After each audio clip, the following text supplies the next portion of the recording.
নমস্কার বন্ধুরা, আমি ঝুমাস ক্রিয়েশনে আপনাদের সবাইকে স্বাগত।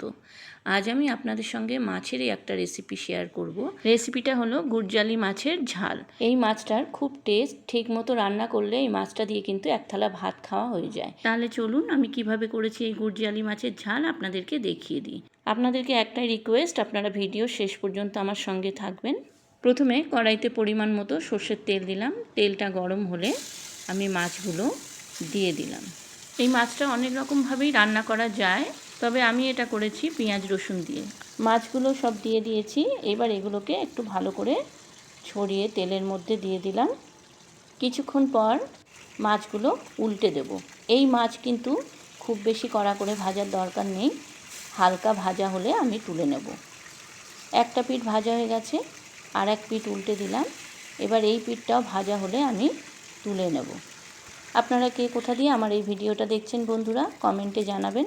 আর রেসিপিটা কেমন লাগলো সেটাও কিন্তু কমেন্টে জানাতে ভুলবেন না। দেখুন মাছগুলো ভাজা হয়ে গেছে। এবার সব মাছগুলো আমি তুলে নিলাম। এবার মাছের ঝালটা করতে কী কী নিয়েছি দেখুন। নিয়েছি পেঁয়াজ, রসুন, আদা, টমেটো, কাঁচা লঙ্কা। এবার কড়াইতে পেঁয়াজগুলো দিয়ে দিলাম। এখানে দুটো মিডিয়াম সাইজের পেঁয়াজ একদম ছোট ছোট করে কেটে নিয়েছি, আর 4-5টা কাঁচা লঙ্কা কুচিয়ে নিয়েছি। কিছুক্ষণ পেঁয়াজটা আর কাঁচা লঙ্কাটা আমি নাড়াচাড়া করব। 2-3 মিনিট মতো ভাজার পর যখন পেঁয়াজ একটু লালচে রং ধরবে তখন আমি এতে রসুন আর টমেটোটা দিয়ে দেবো। আমি কিন্তু সব সময় রসুনটা পরেই দিই। রসুনটা যদি আগে দিই পুড়ে যাওয়ার সম্ভাবনা থাকে, তাই জন্য রসুনটা আমি কিছুক্ষণ পরেই দিই। দিলাম 1 চামচ নুন আর সামান্য একটু চিনি। চিনিটা দিলাম একটু কালার হওয়ার জন্য আর টেস্টের ব্যালেন্সের জন্য। তারপর কিছুক্ষণ কড়াইটা ঢেকে দিলাম। কিছুক্ষণ পর ঢাকা খুলে দেখলাম টমেটোগুলো একদম সিদ্ধ হয়ে গেছে। এবার খুব ভালো করে পেঁয়াজের সঙ্গে এটা ম্যাশ করে নিলাম। এরপর এতে কিছু গুঁড়ো মশলা দেব। এই মাছটা কিন্তু সর্ষে পোস্ত বাটা দিয়ে করলেও খুব ভালো লাগে। দেখুন, এরপর আমি এতে দিলাম 1 চামচ লঙ্কার গুঁড়ো, 1/2 চামচ হলুদের গুঁড়ো, 1/2 চামচ ধনে গুঁড়ো আর 1/2 চামচ জিরের গুঁড়ো। এবার সব মশলাগুলো খুব ভালো করে কষিয়ে নিতে হবে। আমার এই রেসিপিটা যদি আপনাদের ভালো লাগে বন্ধুরা, আমার চ্যানেলটাকে সাবস্ক্রাইব করে দেবেন, লাইক কমেন্ট শেয়ার করবেন, আর পাশে থাকা বেল আইকনটা প্রেস করে দেবেন, যাতে আমার ভিডিও আপলোড হওয়ার সাথে সাথে আপনাদের কাছে নোটিফিকেশান পৌঁছে যায়। আর পুরনো বন্ধুদের আমার অনেক ভালোবাসা আমার পাশে থাকার জন্য। যারা আমার চ্যানেলে নতুন এই রেসিপিটা দেখছেন তাদের কাছে আমার অনুরোধ, আমার চ্যানেলটাকে সাবস্ক্রাইব করে আমার পাশে থেকে যাবেন প্লিজ। আমিও কথা দিচ্ছি আপনাদের পাশে থাকবো। আমি একটা মশলা দিতে ভুলে গিয়েছিলাম, সেটা হচ্ছে আদা বাটা। এখানে 1 চামচ মতো আদা বাটা দিলাম। তারপর খুব ভালো করে আবার কষিয়ে নিতে হবে।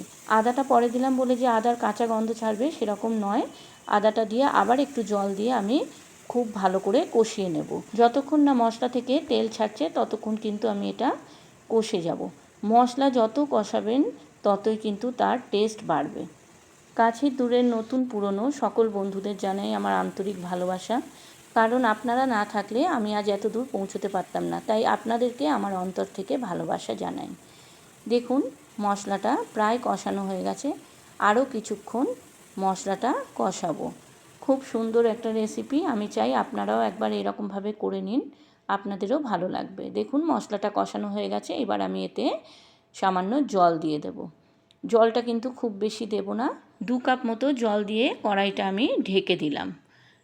2-3 মিনিট পর ঢাকা খুলে দেখলাম ঝোলটা ফুটে গেছে। এবার আমি এতে মাছগুলো দিয়ে দিলাম। মাছগুলো দিয়ে কড়াইটা আর ঢাকবো না, এইভাবে কিছুক্ষণ ফুটিয়ে নেব। দিলাম 4টে গোটা কাঁচা লঙ্কা। এই রেসিপিটা কিন্তু একটু ঝাল ঝাল হলেই খেতে ভালো লাগে। দেখুন মাছের ঝোলটা ফুটে কিন্তু প্রায় ঘন হয়ে এসছে। গুড়জালি মাছের ঝাল রেডি। এবার আমি একটা সার্ভিং বলে এটা ঢেলে নেব। দেখুন দেখতে যেমন লোভনীয় হয়েছে, খেতেও কিন্তু অসাধারণ হয়েছে। আপনারাও একবার এইভাবে গুড়জালি মাছের ঝাল করে নিন, আর আমাকে জানাবেন কমেন্টে কেমন লেগেছে। আপনারা যারা ফেসবুক থেকে আমার এই রেসিপিটা দেখছেন আমার ফেসবুক পেজটাকে ফলো করে দেবেন, আর যারা ইউটিউব থেকে দেখছেন আমার ইউটিউব চ্যানেলটাকে সাবস্ক্রাইব করে আমার পাশে থেকে যাবেন প্লিজ। আপনারা ভালো থাকুন, সুস্থ থাকুন। আবার আসবো আমি অন্য দিন অন্য কোনো রেসিপি নিয়ে। আজকের মতো চলি। ধন্যবাদ বন্ধুরা।